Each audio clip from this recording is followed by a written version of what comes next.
Hello, everybody. Happy New Year. So I just have to tell you guys, I think in my last life, I violently abused someone who was in charge of technology. I think that's just what happened. It's been one of those days, and I have my beautiful camera all set up for you, and now I have to go live on my laptop. I just work here. I don't know. It's amazing. It's so fun being my own audiovisual person too. So happy New Year. Happy New Year. I hope everybody's having a great time. Can you guys hear me okay? I hope you can. Please let me know if you have any trouble hearing me. Like I said, I seriously must have beaten someone who dealt with technology in a past life. All right, my beautiful people. So I wanted to start off today, as I do, with Coffee with Coach with a gentle little, what are these called? Angel cards. I love these. So as you guys pop in, please say hi. I want to say hi to everybody. Happy New Year. So today, you guys, in preparation for Coffee with Coach, I pulled out this card. I don't know. Can you guys see this? I don't know. It says steady progress. I'm never sure if the camera's flipped right or not, but so it says steady progress. I just want to share this with you guys briefly because I think there are a couple people who need to hear this. Hey, Alex, Happy New Year. And thank you for letting me know you can hear me. I appreciate that. Okay. So here we go. This is what you guys might need to hear about how you're feeling about the year so far and how you want to view yourself in your own progress. Okay. So I drew this card. It says, as a reassurance that all of us are making steady progress. Now listen to this. You sometimes, this is so perfect for today. I love it when this happens. You sometimes harshly compare yourself to others, and feel that you should be further ahead on your path by now. Yet look at how far you've come and how many lessons you've learned and how many people you've helped. Focus on your progress instead of expecting perfection from yourself. Each day, take at least one small action step towards a project that you're passionate about. So all of you, hi, Piper. Good morning. So, guys. So for all of you, especially who were at the But What About the Money workshop on Saturday. I loved being with you guys. That workshop was freaking on fire. You guys were awesome. But what we really talked about in there is that every single day we have this opportunity, right, to move forward. And there's one big thing that really, really stops us, you guys. We have to just be honest about this, okay? It's worrying about what other people think. It is so toxic to your progress and your own happiness. And it's really important that we talk about how to deal with that. So today, as per usual in Coffee with Coach, unless you guys ask me a question where you want to get really coached on this personally, which I'm all about, like go for it. What I would like to talk about is how we actually deal with this. Like, what do we do? Like, pick a thing. Like, let's say you're going to go live and you realize you have a bump in the top of your head. Are you going to not go live? Are you not going to do you see what I'm saying? Like, what happens on the daily when you say you have dreams, ambitions, ideas, goals, projects, and you don't do it because you're worried about what other people are going to think? So we're going to hit this head on first. Okay. Why do we care so much about what other people think? Why? Why do we care so much, right? Like, we know it's stupid. She said elegantly, like, don't you know it's so dumb to worry about what strangers on the interwebs think of you? Like, are you kidding me with this? Like, it's so crazy that we put this much stock into what somebody else thinks when, by the way, they're not doing much. So we know that. But you guys, we have to acknowledge something that's really important. And that is that we are hardwired, like literally hardwired to worry about what other people think. Why? Well, because if we weren't part of the tribe, we died. And this is part of, the lizard brain that a lot of coaches talk about, like this idea that there's this primal brain in here that's running the show a lot of the time. And it's really upsetting. It's like, oh dear, it looks like my internet connection is unstable. I'm telling you, I must have tortured someone in technology. I must have tortured their children when I was younger. I don't know. Anyway. We'll hope that the replay works, you guys. I'm so sorry. I literally have upset somewhere. The tech gods are mad. Anyway, so going back to your lizard brain, when we were back in caves, right? Way back when, and we needed each other to survive, literally to survive, right? Somebody was hunting, someone was watching the kids, someone was making sure we were safe, someone was getting water. Like, you had to be a part of this. And if you weren't, you died, right? I'm sure you've heard this before. Like, if you've been in the personal development world long enough, like with crazy people like me, you've heard this before. But it's really important to understand that that primal need is actually driving the show for you. And it's going to have you make really stupid decisions a lot of the time. She said elegantly, but it really is. And it's important for us to understand that that's driving the show. So one, you don't make yourself wrong, because what do I always tell you guys? If you're about to do something and you judge yourself for how you're doing it, you're not doing it. And that judgment keeps you locked in worry instead of taking action forward. Okay, I hope that makes sense. So it's like this idea of like, those of you that have teenagers, you'll like this one. So it's like, when your kid does something wrong, and instead of just, I did something wrong, they come at you and they're like, oh my God, I'm so sorry, I'm so sorry, I'm so sorry, I'm the worst, I'm the worst, I'm the worst, I'm the worst. You can't even get to what actually happened and helping them understand the decisions that got them to that moment, and then how they could make better decisions in the future, because they're too busy. It's a tactic, right? They're too busy doing this, but your brain does the same thing. You're so busy making yourself wrong for everything that's happened that you're not even moving forward. And it's another way, by the way, this is why I say it's a tactic. It's another way to keep you safe. Because if you are worried about all the mistakes you've made and you're worried about making yourself wrong for worrying about what other people think, you're still not going to be taking action. Does that make sense? So you're still stuck in the same cycle. Crazy. Anyway, there you are. As you guys come in, please say hi. Let me know if this is still running, because YouTube is telling me that my connection's unstable and they're trying to reconnect me. So I don't even know if you're hearing me right now. I know you'll see the replay, but still, let me know. Hi. All right. So here's how we're going to deal with this. So number one is you can't make yourself wrong for it. I mean, you can, but you're just wasting time. It's not going to help anything if you make yourself wrong for worrying about what other people think. Okay. It's very normal. You have your lizard brain intact. Like, that's what's going to run the show. You're a person. Welcome to humanity. Next. Okay. That's step number one. Oh, good, Alex. I'm glad. Thank you for that. I appreciate the feedback. Okay.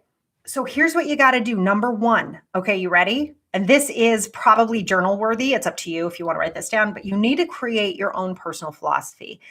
And this might sound like work. I don't think it is. I think it's actually really fun. If you guys caught the last Sarah Uncut here on YouTube, I think it was last Wednesday. So the Wednesday right before New Year's, it's me in front of a Christmas tree. I still have my Rudolph cup. Don't judge. And you were there, I talk about one of the ways you can do this. I didn't call it personal philosophy in that video, but what you can do is actually email people that you respect and love and ask them what they think your strengths are, what they think they can rely on you for. And that will actually kind of help dictate your philosophy for you without you having to do that much work. You know what I mean? Like sitting going, I don't know, what is my philosophy? But for those of you that really want to sort of dig in yourself, thank you. I just got a text from a friend who's like, I'm watching. It's fine, but I don't know how to comment. No worry, girl. I love you. I think you have to sign up for an account. All right. So here we go. I love you guys so much. I have the best people by my side, which is something else we're going to talk about today. All right. So you guys, here's another way to find your philosophy. Okay. You can ask yourself, when I'm at my very best, like, you know, those moments, you guys, hold on. Now I'm trying to find you because I jumped to another screen. I love me. I'm so funny. Okay. So when you are performing really, really well, like for me, that's being on stage. Like, I just know, like, oh my God, that's where I belong. That's when I'm happiest. Okay. So when I'm on stage, throw me anywhere on stage, pretty much it's just where I come alive. That's where I feel like I'm at my best. And sometimes I'll literally go on stage and I have my own little mantra before I go on, and I'll say your words, not mine. I don't even know who I'm talking to because I don't really have one specific religious philosophy. I just don't. And then I'll get off stage and people are like, that was great. And I'll go, awesome. What did I say? Because I won't know. And that's not like, I don't mean that in a braggy way. I literally won't know because I just plug into whatever it is and I just go. And part of that philosophy, if you hear what I said there, the philosophy there is I trust. That's part of my personal philosophies. I'm going to trust myself to always deliver what needs to be delivered. And I will be present enough in the moment. I won't even remember later, but I'll be present enough in the moment to feel what people are needing and be able to say it. Okay, that's why I call myself an intuitive coach a lot of the times, because I don't know. People are like, well, what's your program? I'm like, I listen to you and I talk to you about what's going on for you, and then I coach your ass. That's what happens.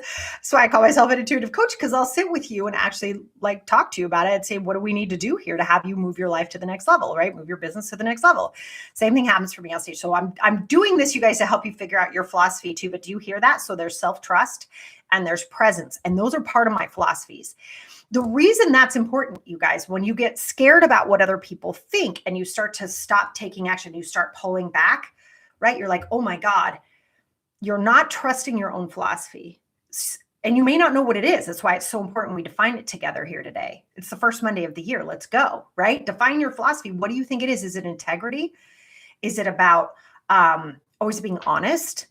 Is part of your philosophy about always doing the best work, even if it's not your favorite work? Right? That's that whole be the best hamburger flipper, right? Philosophy that a lot of people talk about. Like, hey, I tell you guys all the time, when I first started out, I had to take other jobs. Big deal. That's what you got to do, right? Who cares? We all need cash flow. You must have cash flow or you're not going to feel good.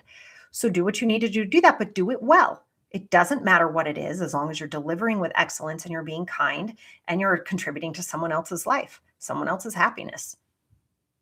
And you can do that anywhere.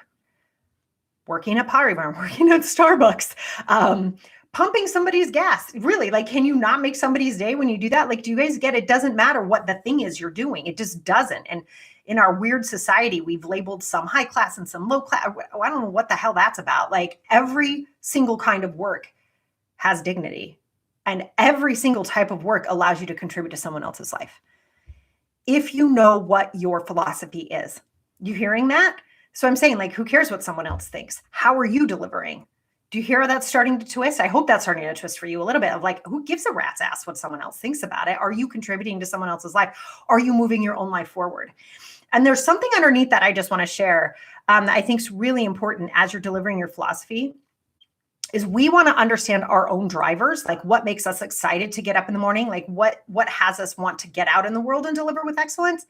One of the biggest things for every human being, I have yet to meet somebody where I can't dig a little bit and find this, it's contribution. Contributing. We want to know we matter, right? We just have to know that we are contributing to the world at large. It's this internal drive, just like we need to know what other people think so we didn't die. That contribution is kind of the positive edge to that. Do you see that? Because we know if we're contributing, we're a valued member of the tribe. Cool, right? But it's a way to flip that on its head. So it's not, oh my God, what do they think? Oh my God, what do they think? Oh my God, what do they think? Instead, it's, I'm contributing. I'm going to show up my best. I'm contributing. And then what happens on the other side of it doesn't matter as much. It's very, very powerful. It's very cool. So that's one way to get to your philosophy. Hold on. I just want to give a couple more questions you can ask yourself as you're starting to plan out your philosophy or sort of map it out a little bit, is who are the people that demonstrate characteristics and qualities that are in alignment with mine? So this is looking for role models is another way to say that. Like, who out there in the world is showing up in a way where you're like, damn, that's awesome. Like, who is that? Like, that is so cool. They're like, oh, I wish I could wake up and be like that. What does that mean to you? What is it? Is it their energy level? Is it their level of commitment? Is it their desire to continually add skills to their portfolio? Is it the way that, I know for me, what I've been noticing a lot lately is the way we are working hard to combine spirituality with financial success. Those are not mutually exclusive. Those go together beautifully. And in fact, I'm going to argue they belong together. And that's something, those are characteristics and ideas and displays of emotion I'm seeing in people I love and admire and that I'm starting to take on. That's becoming part of my philosophy. Do you see that? So it's another way, who are your role models out there and what are the characteristics or behaviors they're displaying that align for you? It's another way to help you figure out your philosophy. And then also the other thing I'd love for you to look at is, what are your favorite words? Sounds a little light and fluffy. I don't mean it that way, but like, really, what are your words? Like, what words call to you? And if you don't know, one of the things I'd have you do is just sort of free form, like just write. I love those exercises. Just give yourself 3 minutes. You don't need more than that, really. Like, we're not like rewriting encyclopedias here. Like, take 3 minutes, give yourself a little timer on your phone or whatever, or right? You just write that down. Do the things. Right. What are all the words you love? And then like circle the top 4 or 5. And that will also tell you what your philosophy is. Okay, cool. I hope this is helpful, but this is truly how you stop worrying about what other people think. You got to get into what you think. You got to get into what matters to you. Okay, cool. Now, the next thing I want you to do, and this goes back to the Sarah Uncut from last week. Okay. What I want you to do is have a very, very, very short list of people, very tight. Like we are talking 2, 3, maybe 4 people that you know you can go to and say, I need you to call me on this, right? I need you to look at this for me and tell me if this is in alignment with me. This is my personal philosophy. I think this is right. And they can give you feedback on that, okay? Now, the other reason we want this short list of people is these are the people that you care about. Sorry about the background noise. I have kids with COVID home today. But so what you want to look at there is those are the opinions. Those are the opinions that matter to you. Okay. So let's say you do a video with a puffy thing on the top of your head. You call your 3 or 4 people and go look at that and go, oh my God, did I destroy the whole video because I had a bump on my head? And they'll go, probably not. Right. If I did, you guys stop looking at my hair. Sheesh. Outside of those 3 or 4 people, we don't care so much, really. Okay. Now you have one more lizard brain, behavior. That's the word I'm looking for. One more lizard brain behavior, reaction, automatic way of being that we have to work with. Okay. I don't want to say work against. We got to work with it. And this is the negativity bias. Okay. If you've been with me for a while, this is not going to be news to you, but you need to hear it again because we're going into a new year and you probably have bigger goals than you've had last year. These last 2 years has been so effing brutal, so challenging, so exhausting. You better have something that's going to light you up in this year because we need something to look forward to. Oh my God, right? What's going to come up right behind that is your negativity bias. Ooh, sorry. I try to dress up for you guys. My little buttons are dinging. Do we like them? Are they fancy? Okay. Anyway, so what's going to come up the second you set these big goals? The second you set them is your negativity bias. Now, what we have to understand is a negative thought or a negative comment on social media, right? Or a negative customer review, those negative ones, our brains, the little lizard brain, will give them 5 times more attention for 5 times longer than we do positive. You guys have seen this. I know you've experienced this. You know you have. Like, say you did so. I don't care if it was in the 8th grade and you played the clarinet in front of the school, right? Like, everyone was like, "Oh my God, you did such a great job!" And then like Tommy Jones or whatever the hell came up to you and was like, "You know, your lipstick looked funny," or whatever. That's the one you remember, right? Yeah, it's wild. You probably had 45 positive comments and responses and 1 negative, and that's the one you remember. So we want to, again, not make that wrong. That's part of our survival brain kicking in to help us out there, okay? So what that was designed for, just like our innate desire to understand and get approval from other people, right? Like to understand what other people are thinking and then get their approval. This is about saving your life. So the negativity bias was really about, oh my God, there's a spider. Run. You had to be that aware because you would die, right? Oh my God, snake. Oh my God, bear. Like these were things we had to be aware of or we would die. That's why the brain is wired that way, but it doesn't mean that that's still appropriate for now. And the other way I talk about the lizard brain, right? So this, we have to fit in, we have to pay attention to the negative or we're going to die. Those were survival things. We need to be grateful for those. That's why I say, don't work against them, work with them and go, oh, I see you. Thank you. Thank you for trying to keep me safe. Thank you for having me not get kicked out of the herd. Thank you. I say herd instead of tribe because it's funny, right? So, but thank you. And then when we do that, it breathes and it relaxes a little bit. Okay. And that's like, oh, thank God. I see now. That's how we want to work inside of this. And because what we want to understand, and I think Mel Robbins did something on this recently, and I can't remember what it was. Please forgive me, but it was one of her Audible books because I love to listen to those when I'm exercising. And she was working with a man who I believe was in, I think it was the Korean War he was in. Right? And I've talked about this before too, but I was so excited to have a live like coaching session to listen to as someone was going through this. It was really generous of him to be like this. It was so generous the way she was coaching him. It was really great. And what they were talking about is how he couldn't engage in life anymore. Like he'd be walking down the street with his wife and just burst into tears and not be able to be with her or be around people, right? Because his PTSD was so strong. And the way I've shared this story before is like you can literally be, when someone has been in war, you can be walking down the street with them, a car will backfire. You can be mid-sentence, they're right there, car backfires, they are gone. You're like, where'd they go? And that is a survival mechanism kicking in, and it takes over before they have the ability to think. And that's what Mel Robbins was working on with him, was like, let's just try to create a tiny pause, because it's a completely appropriate response given where you were. Just like the way our brains are designed, it's a completely appropriate response for where we were. Make sense? Okay, so that's like, we don't want to be mad at that. And being mad at it will, of course, lock it into place. And now we're mad and we're not dealing with moving forward. Okay, so you want to thank this brain and thank this response, and then start to counter that, right, by noticing all the good. And there's thousands of tools available for you to do this, whether it's your own journal, or I like to keep a positive quote journal, like things people say to me after I speak or after I do something or after I coach them. If I get a note or a DM back or something like that, which I love, it happened a lot from the workshop this weekend. I was so moved, so many emails and text messages of like, that was right. Every single one of them gets saved. So the next time I have a negative comment or response, it's like, I see you. Okay. Thank you for drawing all my attention. And is there something important there for me to see or hear, right? Like, did I miss something? Did I not do something well? That's really important for us to know. That's awesome. So I want to take that look at that. Is that genuine? Okay, let me see what part of that I can take back and I could do better next time.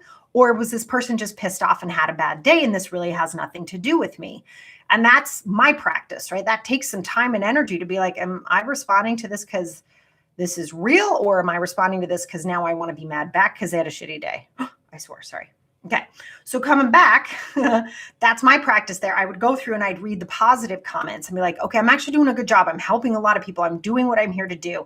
I'm trusting myself to show up. I'm being present, right? Because that's my philosophy. Does that make sense? So that's another way you can start to counter our beautiful lizard brains. Okay. Now, the last step to no longer caring what other people think. Let me rephrase that because that's a big fat lie. You will always care what other people think.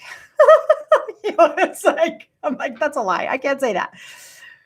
But we want to not care about it as much, right? Or we want to recognize it and like laugh. Hey, Rita, Happy New Year, right? So we want to like just see that and be like, it is fine. Okay.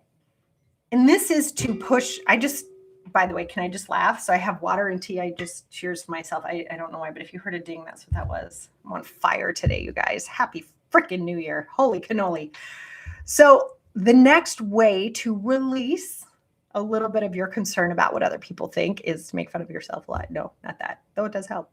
Actually is to push your own boundaries. Why does that help? I'll tell you why that helps. That helps because you get lit up by that. Remember I said one of the other human drives was contribution? One of our other big drives is learning. Right now, if you just went, Sarah, I hate learning. I remember math in the second grade when I fell asleep and then the teacher, no. That is rote learning. That is not learning necessarily by choice. That's necessity learning, right? Those are things we must learn in order to function in society. And you might have been pissed off that you had to learn that 5 times 3 was 15. But you need it. So that's necessity learning. So that's a little bit different. That's not what I'm talking about. And if you're super honest with yourself, I will bet you there were moments even in school where you found joy. And for you, it might have been in choir or in art class or in science when you really got to understand the way something worked in a new way. And for those of us that are crazy, I loved calculus. It's a different story for a different time, but it blew my mind to be able to understand things that calculus lets you understand. I was like, oh my God, that's how we know that. That's amazing. I loved that, right? And I bet you will find moments like that in school too, when it was more necessity learning, right? Okay. Oh, and by the way, I can't do calculus now. Don't even ask me the sine and the cosine of things. I couldn't tell you. Okay. But there's learning that's super fun. And so what I'd like you to do after this coffee with coach, given that it's the first Monday of the entire year, is I want you to can you just please pick one thing that you want to learn this year? Just one. And it doesn't have to necessarily be a skill. Those of you in the workshop, you know what I'm talking about from this weekend. It's not like that kind of learning. We're talking about super fun. So maybe you've always wanted to learn how to speak Italian. Maybe you've always wanted to learn how to make pizza dough from scratch. I think those are connected in my head and maybe I'm a little bit hungry. maybe. Maybe you want to take an art class or a sculpturing class or a ballroom dancing class. It doesn't matter what it is. But what that will do, that experience of pushing your own boundaries and then triggering that human drive to learn, you'll be so engaged, you won't care what other people think. Wild how that works. So you're looking for inward fulfillment. And the more that you do that and making sure you're aligned with your philosophy, making sure you're only listening to the people you really admire and their opinions of what you're working on and what you're doing and what you're producing out there in the world, right? That combination, you guys, while you're deeply involved and starting to feel fulfilled, it changes the game. And pretty soon you start to understand, this is something I've spoken about on the podcast, I think in 2 separate episodes, is the idea that people ahead of you on the path will never critique you. They might give you feedback. Like you might go, hey, you're my role model. Can you take a look at this and let me know where I can improve? That's not what we're talking. I'm talking about the whining, complaining, negative. You suck. You know, you have a bump in, right? That it's like, dudes, seriously, can you listen to what I'm saying? Right? Like, stop. That's what I'm talking about. People who are further down the line than you, they won't worry about that stuff with you. They just won't, because they know it doesn't matter, because they've done this work, right? They've done this work to dig in and release what other people are thinking or saying about them, right? Because they're busy. They are on their life's path. They are doing what they're here to do. And your opinion can like go do bad things to itself in the dark. They don't care because they're alive and fulfilled and crackling with energy. Totally different. And they're busy doing what they're here to do. People who complain and critique aren't producing. It's a true story. And this is the scenario I like to talk to about this because we've all witnessed it. Okay. Pick a sporting event that you've been to. Just imagine in your head, whatever your sporting event was. Okay. Maybe you got to see someone at the Olympics. Maybe you are a huge hockey fan or basketball fan or baseball or gymnastics. Pick a thing, right? And I want you to notice in those huge arenas when we could be together, oh, please, dear God, let us be together soon. In those big arenas there's like the athletes, the people alive doing what they're here to do. They know their philosophy. They've done the work behind it. They've completely stretched their boundaries. They only care what their coach thinks and maybe a couple colleagues, right? Like, do you see what I'm saying here? Like, these are the people doing the work. We call them the people on the court, on the field. They are doing the work. And who's around them critiquing and yelling at them? Who's screaming at them? These are people who work at this craft 8 to 10 hours a day, most of them, pushing their physical boundaries beyond anything we can imagine, nutrition down to like a molecular level, like accuracy. Over and over and over, they've worked on this craft. And what do you get? You get the people in the stands who are probably 30, 40, sometimes more pounds overweight, shoving crap in their faces, screaming at these people about everything they're doing wrong. Don't be in the stands, you guys. Get busy. Get on the court. Get on the field. Do what you're here to do. The dude with nacho cheese dribbling down his... Really? Do you care? Really? Do you care? Or do you care about the other person who's on the field next to you who's going, that was amazing. Great job. Who's more qualified to tell you how you're doing? The person who does nothing but sits around and critiques? Or the person who's on the field next to you working just as hard as you are? That's why I want a small list of people that you turn to. Those are the opinions that matter to you. The rest of them can go suck an egg, right? I mean, come on. So I hope this has been super helpful. If you guys have any questions, I always pick the lightest topics, don't I? You're welcome. But anyway, Happy New Year. I'll stay around for about, I think we have like a minute left. If you guys have any questions or if there's anything I can help you with, I'm all yours. If you're super excited about this year, I'd love to know why. Hi, I would love it. I'd love it. I'd love it. Oh my goodness. I think I said someone's name wrong. Sorry, guys. I am human. It's true. If only I cared about what everybody thought all the time. That was a joke. Okay. All right, you guys. Okay, so if there's no questions coming in, let me just tell you, I know it's been rough. I do want to acknowledge it's been a rough time for all of us. Okay. And that doesn't have to change anything about who you are or your philosophy or how you show up for the people you love. It just doesn't. I saw a great post I just want to share with you quickly. I don't remember where it was because I don't care that much, but which is a terrible thing to say. I think it was Instagram is what I meant. I don't remember whose post it was. And it said, a ship sailing on the ocean won't sink unless water gets in. And much like the rest of us, the negativity we're surrounded by cannot sink us unless we let it in. Don't let it in. Okay? Do what you're here to do. Get on the court. Don't listen to the stands. Get on the court. Do what you're here to do and start right now, today. All right. I love you guys. Happy New Year. Thanks, Alex. Bye, guys. Love you.